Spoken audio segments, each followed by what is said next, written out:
everyone, it's Royal Clyde and you're watching season 2 episode 15 review of Supernatural Telltale. If you're new here, I'm doing like a recap and review every single episode of Supernatural, so let's get into it.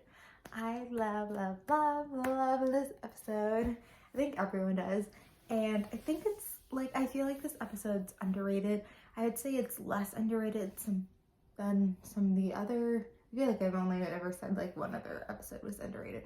So I feel like it's still underrated, but not as underrated as that one. Like, I feel like people remember this one for multiple reasons. I would say like out of season 2, unless there's another episode, like this is the one with like the biggest humor. And it kind of like reminds you of that episode in season 1 where the boys were pranking each other. So it kind of has like that same feel to it, but the entire episode was about the entire pranking and atmosphere in that way. It's also kind of cool that it's like they're retelling the events to Bobby, so they have different perspectives, and I love how like Supernatural like play it into it and like use that for their advantage. I mean, you really only see that at the beginning when they're first telling the story of how it started. Seems like their perspectives later on is pretty much the same, but it still was a great use of storytelling, and it's just iconic. It's just iconic. It's like, the one thing that's annoying is I keep saying it's like weird, or it gets weirder when it's like, just say what's happening. So they have something that seems kind of like a spirit, and they investigate, and then something else weird happens where someone gets abducted by an alien, but that person lives to tell it. But then the third person does like die, and it's like something else. And then the entire time, like Sam and Dean are kind of agitated at each other. Like, they're not like, you know, they're nice youthful selves. Like, I don't know if necessarily they're nice, but it's kind of like, you know how boys are, where they're just like, yeah, like they don't have much to say to conversations. They just kind of go about it. But it seems like, you know, they're not easy. They don't pick fights. They seem like everything each other did, they like picked fights or whatever. So it's just like them fighting and everything. So then when they're done telling the story, Bobby's like, how did you not guess what you've been dealing with? Like, that's why you guys are fighting with each other. Like, it's working on you guys as well, because it doesn't want you to guess what it is and figure it out. So it's a trickster, and this is the first episode we see the trickster. The fact that Bobby was able to like figure out everything that's like a trickster kind of seems like a little bit of a leap to me, but you know, whatever. Like, I guess it was just needed in the story, and that's why they brought in another person's perspective, because it was like needed for like the story, and like Bobby made the most sense of like all the other side characters, even though he just was in the episode before, the Demon Sam. The thing about the trickster, and this is a little bit spoiler to people if you ever watched the series, is the trickster is like actually a trickster. It's like a real thing, but it actually is actually an angel. And so at this time, you know, they don't have angels or anything, so they have this trickster, and kind of, I don't know when the decision was to have it. I think obviously once they introduced angels, they finally made that decision. I couldn't be before, but I don't know when the angels was introduced, did they decide they wanted him to be an angel? I think I just went in circles there.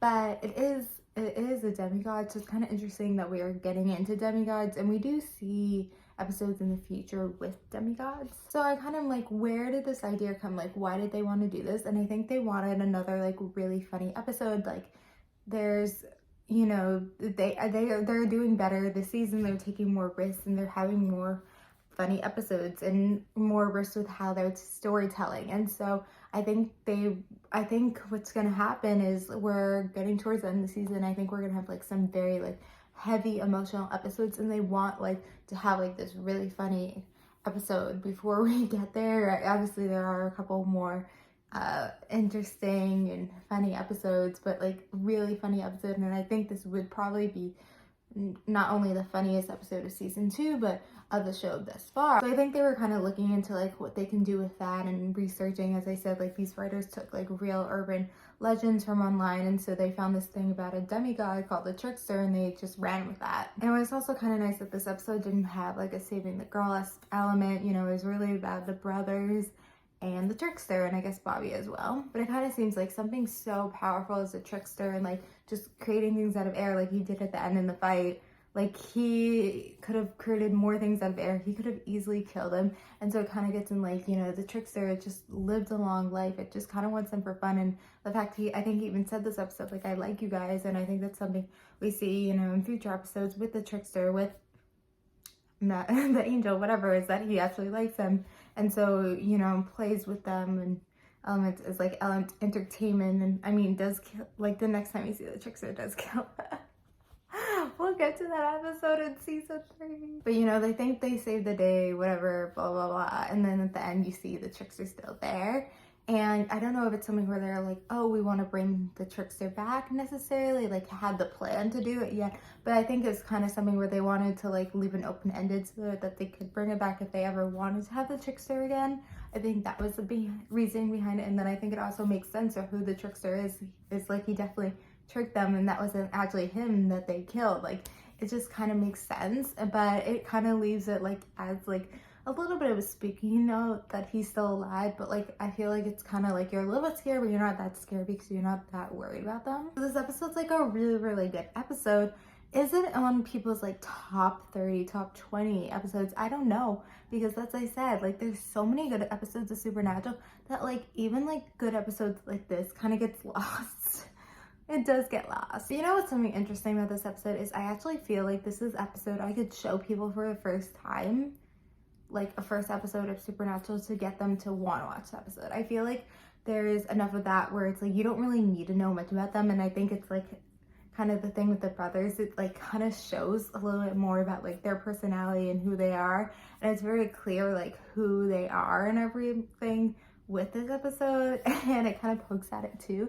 So I think it's like a good episode to show people to like get them into Supernatural, and that's always an added plus. So overall, really good episode, and yeah, 15 episode.